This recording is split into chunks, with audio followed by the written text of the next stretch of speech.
Ja siis mullahan on ihan järkyttävä kriisi. Hello ja tervetuloa uuden videon pariin. Tänään meidän aiheenamme on meidän keittiö eli kodin sydän. Nyt mä kerron teille näistä mun suunnitelmista, mitä kaikkea mä oon tehnyt ja mitä kaikkea tällä hetkellä tiedetään tästä keittiön osalta. Ja siis mullahan on ihan järkyttävä kriisi, koska mä en tiedä millaisen keittiön mä nyt haluan. Mulla on 3 vaihtoehtoa, mitkä mä näytän tämän videon loppupuolella, mutta käydään eka läpi vähän minkälainen toi meidän keittiö on rakenteeltaan ja millaisia kaapistoja me ollaan sinne ajateltu. Eli jos me lähdetään tuolta niin kuin vasemmalta oikealle liikkumaan, niin ensimmäisenä meillä on tämmönen iso jääkaappi. Sen vieressä löytyy mikro ja uuni ja yläpuolella on tietysti säilytystä. Sitten löytyy muutama säilytyskaappi lisäksi ja siinä vieressä on kuivauskaappi, sitten 2 astiakaappia. Alapuolelle tulee astianpesukone ja sitten roskakaappi tulee siihen viereen ja roskakaapin yläpuolelle tulee allas. Sitten on vielä alapuolella 2 astiakaappia, semmosia niinku vetolaatikoita, mitkä tulee siihen viereen ja lopuksi on sitten toi pakastin ja sielläkin yläpuolella on toi säilytyskaappi. Ja jos ihmettelette, miksi mä katon tonne, koska mulla on tietokoneen ruudulla toi meidän pohja tossa ja mä laitan sen tähän, niin näette mitä mä tarkoitan tällä mun höpötykselläni. Meille ei tule erikseen semmoista aamiaiskaappia, nehän on nyt tosi trendaavia ja ihmiset haluaa niiden kotiin, mutta me ajateltiin, että jos laittaa vaan tohon niinku astianpesukoneen yläpuolelle tommosen yläkaapin, mikä aukeaa tälleen, niin sinne saa sitten kahvitarvikkeet ja kaurahiutaleet ja semmoset, että on helposti sitten saatavilla. Me ajateltiin, että me tehdään vähän niin kuin tämmönen kehysmallinen, eli jääkaappi on toisessa päässä ja sitten pakastin on toisessa päässä. Ja me päädyttiin tommoseen niin kuin ratkaisuun, missä on tosi leveät noi kaapit, eli 800 leveitä, toi roskakaappi, astiakaappi ja yläpuolella myös semmoset niin kuin ihan perus ovelliset kaapit, niin on tosi paljon sitten säilytystilaa verrattuna tuohon meidän nykyiseen. Mä oon niin innoissani, että mun kaikki astiat mahtuu tonne niin kuin kaappeihin, koska tällä hetkellä me joudutaan välillä säilyttämään meidän astioita tai noita kattiloita, pannuja uunissa, koska ne ei mahu siis yhtään mihinkään. Tää on niin iso upgradeaus mun keittiöön. Ja sitten tän keittiön lisäksi meille tulee se ihana saareke, mistä mä olen niin onnellinen. Siitäkin tulee aika leveä. Siinä tulee olemaan 3 800 leveitä kaappeja sillä puolella, missä on myös hella. Eli siihen tulee hella ja sitten siinä on integroituna toi liesituuletin, mikä vetää ne höyryt sinne sisälle. Eli ei tule semmoista rumaa pömpeliä siihen päälle. Ja siitä saarekkeesta, niin sille toiselle puolelle me ajateltiin, että jos sais penkkejä, vähän niin kuin baaripenkit, että siinä pystyy sitten istumaan samalla, kun tekee ruokaa, niin toisella puolella sitten porukkaa. Siihen tulee ehkä 3 tai 4 istumapaikkaa, niin tykkään siitä yksityiskohdasta. Noista kodinkoneista en vielä tiedä, eli mistä otetaan jääkaappi ja pakastin ja sitten tietysti astianpesukone ja uuni, niitä pitää katsella. Saa laittaa ehdotuksia, jos on jotain ideoita, niin sitten, että mitkä olisi hyviä ja suht edullisia, tietysti otetaan hyvät, mitkä vaan sitten löytyy, mutta niitä en ole vielä suunnitellut, että mitä siihen sitten ottaa. Ne on vielä suunnittelun alla, mutta niin kuin tämä järjestys on nyt tällä hetkellä sitten jo selvillä. Ja sitten, mistä me otetaan keittiö? Me otetaan Ikeasta ja se Ikea-keittiön nimi on Method.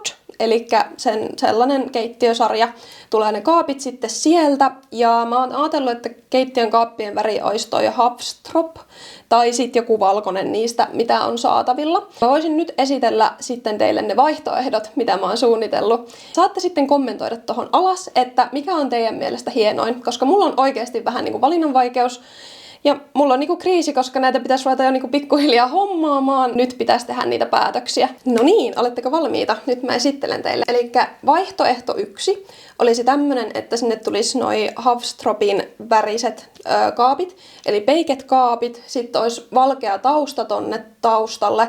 Se olisi semmonen ihana laatta. Me löydettiin tuolla rakenna- ja asumessuilta semmonen, mikä voisi olla tosi kiva sinne taustalle. Että mä en halua sit semmoista perustaustaa tavallaan mitään valkoista tai muuta. Että se olisi semmonen ihana yksityiskohta. Ja sitten tässä vaihtoehdossa olisi toi puinen taso. Ja sekin tulisi sitten Ikeasta. Mä itse asiassa kävin siellä kattelemassa vähän noita, että mä yhdistelen niitä värejä. Niin näytän teille sitten noi vaihtoehdot myös visuaalisesti tässä videossa. Ja sitten siihen keittiöön tulisi tulisi mustat vetimet. Niin tämä on vaihtoehto 1. Kommentoi alas vaihtoehto 1, jos se on sinun mielestä hieno, niin tiedän sitten katsoa, että mistä ihmiset pitävät. Tietysti viimeinen päätös on sitten minun, mutta ajattelin, että voisitte auttaa mua valitsemaan, minkälaisen keittiön mä haluan. Sitten vaihtoehto 2, eli siellä olisi vähän vaaleampaa, eli valkoiset kaapit. Sitten tulisi tommonen vihreä laatta sinne taustalle. Mä tiedän, saattaa olla vähän villivalinta, mutta se käy mun mielestä ihan superhyviin tohon. Ja mä niinku rakastuin, kun mä näin yhdessä kämpässä semmosen niinku vihreän laatan keittiössä tuossa välitilassa. Se oli niin hieno, ja me löydettiin niinku ihanan sävyinen sieltä niin kuin rakennaja-asumessuilta, niin tää on myös todella vahvasti, olen sitä mieltä, että tämmöinen voisi tulla, mutta kun en ole ihan varma. Sitten no tähän tulisi tietysti puinen taso myös, ja sitten teräsvetimet, ja sitten tulisi teräsallas myös. Edelliseen niin tulisi sitten musta allas, sun muut yksityiskohdat. Mutta tämmönen olisi toinen vaihtoehto, ja mä oon jotenkin niin obsessoitunut tuohon vihreeseen, että mä en pääse jotenkin siitä nyt yli. Kommentoi alas 2, jos tämä on sun mielestä hienoin keittiö näistä. Sitten meidän kolmas vaihtoehto olisi tämmönen, että sinne tulisi noi peiket kaapit, sitten valkealla tommosella taustalla, missä on toi kuvio, sama mikä oli siinä ensimmäisessä vaihtoehdossa, mutta tähän tulisi sitten niinku valkoinen taso. Mä ajattelin, että se peike ja valkoinen kävisi paremmin kuin sit ehkä se niinku puu. Ja tähän tulisi sitten myös teräsvetimet ja se teräsallas. Mutta tääkin on kyllä niinku tosi kiva, niinku mä tavallaan haluan semmosen tosi valoisen keittiön, niin sen takia siellä on valkoinen ja peike niinku pääosassa. Ja se on myös silleen aika ajaton. Kommentoi 3, jos kolmas keittiö on sun mielestä hienoin. Ja toi taustalaatta on sen niminen kuin Elios Keramika. Ja se on semmoista niin kuin lasia. Siihen tulisi 2 sellaista niin kuin isoa laattaa, et ei ole sellaisia pieniä laattoja. Mä tykkäsin siitä tosi paljon ja olisi varmasti tosi helppo pitää puhtaana verrattuna semmoisiin pieniin kaakeleihin. Tällaista ajattelin sitten sinne taustalle. Täytyy nyt vähän katsella, pitää käydä katsoa vielä paikan päällä, että mikä niistä niin kuin miellyttäisi eniten silmää sitten, niin tietysti kokonaisuus ratkaisee. No, noi vetimet varmaan tulee sitten kans Ikeasta, mutta altaasta en vielä tiedä, että otetaanko Ikeasta vai käydäänkö sitten jostain muualta. Mutta tämmöisiä ideoita mulla tällä hetkellä on, ja mä tarvitsisin oikeasti teidän apua tässä, koska minä en osaa päättää.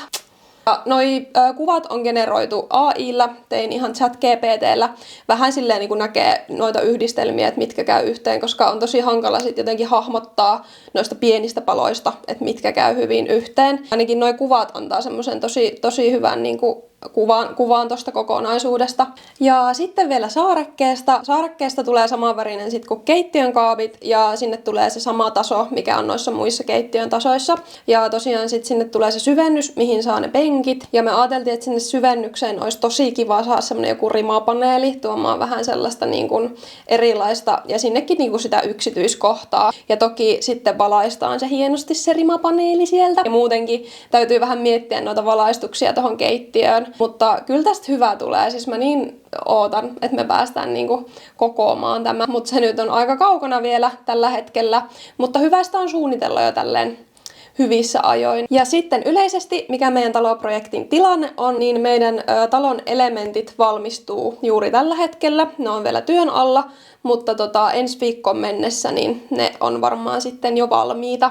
Saadaan ne jo valmiiksi, ja tietysti sitten kun ruvetaan tekemään perustuksia, niin ovat valmiina sitten, että pystyy vaan nostaa sitten pystyy seinät ja laittamaan katon päälle, niin ei tässä nyt enää niin paljon aikaa ole, että nyt ollaan jo kohta maaliskuussa, niin ehkä huhti-toukokuussa päästään tekemään niitä perustuksia ja sen jälkeen sitten kootaan se talo.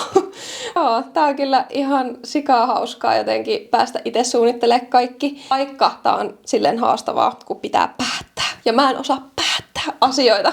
Ja sitten vielä yksi asia, mikä täytyy miettiä vähän noiden tasojen mukaan, että tavallaan jos sinne tulee semmoinen puinen taso, niin pitää miettiä vähän sitten myös lattiaväriä sen kanssa, että minkälainen lattia sinne tulee, plus sitten kaikki seinät ja tämmöiset, että sitten tietää sen kokonaisuuden, mutta jotenkin siis on tosi paljon helpompaa mulle henkilökohtaisesti suunnitella tälleen niin kuin yksi huone kerrallaan, vaikka ne pitäisi ehkä vähän miettiä silleen, että siellä on myös sitten jonkun tietyn väriset seinät ja lattiat ja tämmöiset, mutta siis kun se on niin iso kokonaisuus, niin ei sitä hahmota, mutta ehkä mä AI:lla pystyn tekemään sit niistäkin semmoisen jonkunlaisen suunnitelman itselleni. Mutta tässä vaiheessa mä rupean lopettelemaan tätä videota, ja kommentoikaa alas, mikä on teidän lempparikeittiö, mikä meidän pitäisi ottaa. Saa toivoa että minkälaista videoa te haluaisitte tähän taloprojektiin liittyen. Kysymyksiä saa esittää, ne on todella tervetulleita. Ajattelin, että tää voisi olla kiva käydä tälleen huoneelta, että minkälaista pintaa sun muuta sinne on tulossa. Niin ainakin aluksi nyt tää keittiö, sit pitää katsoa vähän olkkaria ja niitä muita huoneita, ja sit toki vessat ja noi kylpyhuoneet ja sellaiset, niin. Mut joo, kiitos jos katsoit videon. Ota tiliseurantaan. No niin taas, ota tiliseurantaa. Ota kanava seurantaan, jos kiinnostaa. Mä yritän saada tänne ulos vähän näitä videoita kaiken muun elämän, työn ja muun ohessa, mutta näitä nyt tulee säännöllisen epäsäännöllisesti. Katsotaan mihin rahkeet riittää. Joo, kiitos jos katsoit ja ensi videoon. Moi moi!